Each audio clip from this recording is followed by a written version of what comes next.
Have you ever felt a shiver down your spine while watching a movie? A sense of familiarity you just can't place. It might not be Dacia Vu, it might be a ghost. Not just any ghost, but the ghost of William Shakespeare.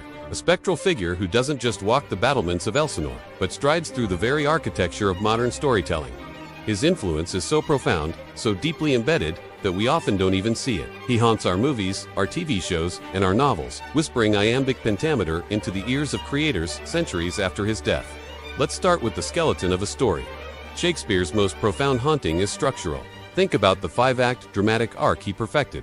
It's the blueprint for nearly every Hollywood screenplay. The inciting incident, that moment that kicks off the action. The rising action, where tension builds, the climax, the explosive peak, the falling action, where the pieces start to fall, and the resolution, the end of the journey. These terms, taught in every creative writing workshop, are direct descendants of Shakespearean structure. Even when writers try to break the mold, to rebel against classical forms, they often find themselves trapped in patterns that Shakespeare helped to codify. It's the DNA of our narrative, and he was one of its principal architects. But it's not just the bones of the story. It's the soul. Remarkably, Shakespeare essentially invented what we now call psychological realism, centuries before psychology was even a formal discipline. His soliloquies, those moments where a character speaks their thoughts aloud, were the original deep dive into a character's mind. They were the first real exploration of interiority, a technique that novelists from James Joyce to Virginia Woolf would later master. Think of Hamlet's tortured indecision. To be or not to be isn't just a famous line. It's the cry of a modern protagonist, paralyzed by existential choice. When Tony Soprano pours his heart out to his therapist, or when Don Draper stares into the abyss of his own identity, they are channeling Shakespeare's groundbreaking innovation, making the conflicted inner life public. He gave us permission to show, not just tell, what a character is thinking and feeling. Then there are the people who populate these stories. Shakespeare didn't invent all character archetypes, but he perfected them into forms that remain narrative currency today. The tragic hero, a great person brought down by a single fatal flaw. Think of Macbeth's ambition or Othello's jealousy. We see this everywhere.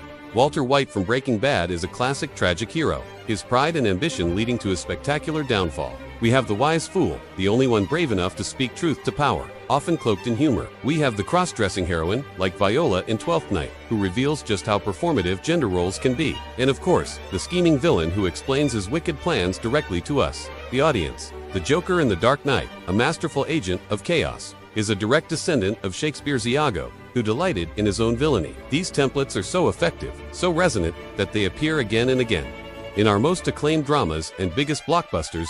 And let's talk about the plots themselves.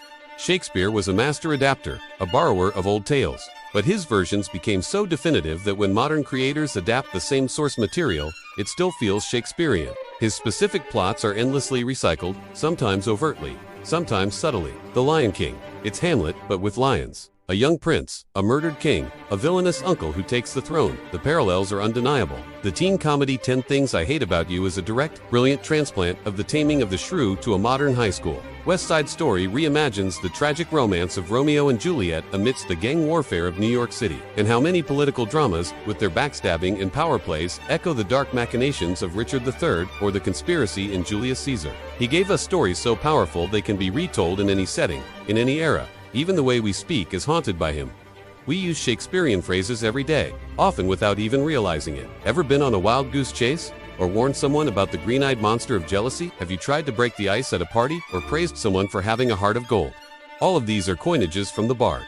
But his linguistic influence goes deeper than just popular phrases. His incredible inventiveness with syntax and metaphor fundamentally expanded what the English language could express. He created new patterns of rhythm and imagery that have infiltrated even our prose.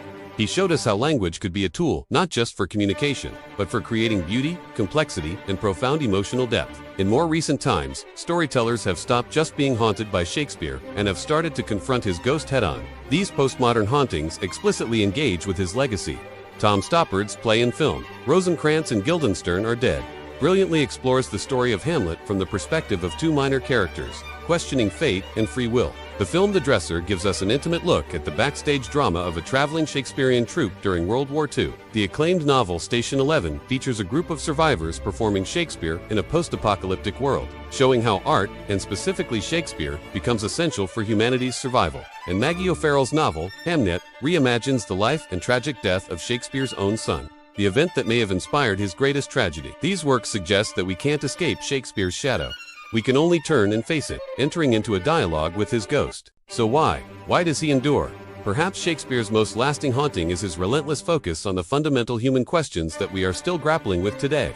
What does it mean to wield power, and how does it corrupt? How do we live with moral ambiguity, with the knowledge that good and evil are often intertwined? Can language ever truly capture the truth of our experience? His plays are a cultural mirror we keep holding up to ourselves, and each time we look, we find new, sometimes unsettling, reflections of our own time. Ultimately, the unseen influence of Shakespeare lies in this simple fact. His framework has become so embedded in Western storytelling that we no longer recognize its origins. Like a ghost, his presence is felt more than it is seen. It shapes our narratives from the most prestigious television dramas to the biggest superhero films. We have internalized his rhythms, his conflicts, and his character dynamics so completely that trying to tell a story outside of Shakespeare feels nearly impossible. He didn't just write plays, he colonized our collective imagination. In this sense, every modern storyteller is a child of Shakespeare, whether they know it or not. We are all inheritors of a narrative DNA that he helped to write, a code that continues to shape how we understand human experience, conflict, love, and loss. His ghost doesn't haunt us by demanding we repeat his words. It haunts us by having given us the very language of story itself. We build our most original creations on the foundations he laid 400 years ago, and that is a haunting we should be grateful for. Thanks for watching. If you enjoyed this deep dive, don't forget to like, share, comment, and subscribe, Studio Einstein, and hit that bell icon for more explorations into the stories that shape our world. In the grand relativity of time, our paths will cross again, and I'll see you next time.